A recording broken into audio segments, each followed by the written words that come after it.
Президент Сооронбай Жээнбеков 15 октября сделал обращение к кыргызстанцам в связи со сложившейся общественно-политической ситуацией в стране.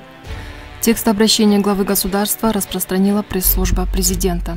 Дорогие соотечественники, общественно-политическая ситуация в столице нашей страны Бишкеке остается напряженной. Вчера Жогорку Кеңеш утвердил состав правительства, я подписал указы президента о соответствующих назначениях. Но это не сняло напряженность. К сожалению, агрессия не утихает. Требование моей немедленной отставки продолжается. Текущая ситуация близка к двустороннему конфликту. С одной стороны протестующие, с другой – правоохранительные органы.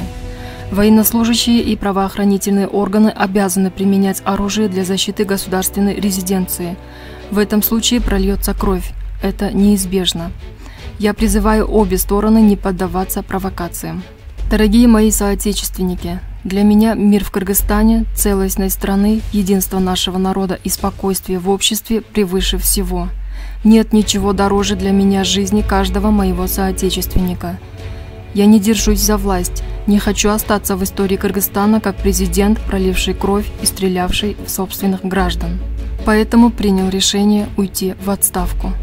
Призываю Джапарова и других политиков увести своих сторонников из столицы страны и вернуть мирную жизнь бишкекчанам.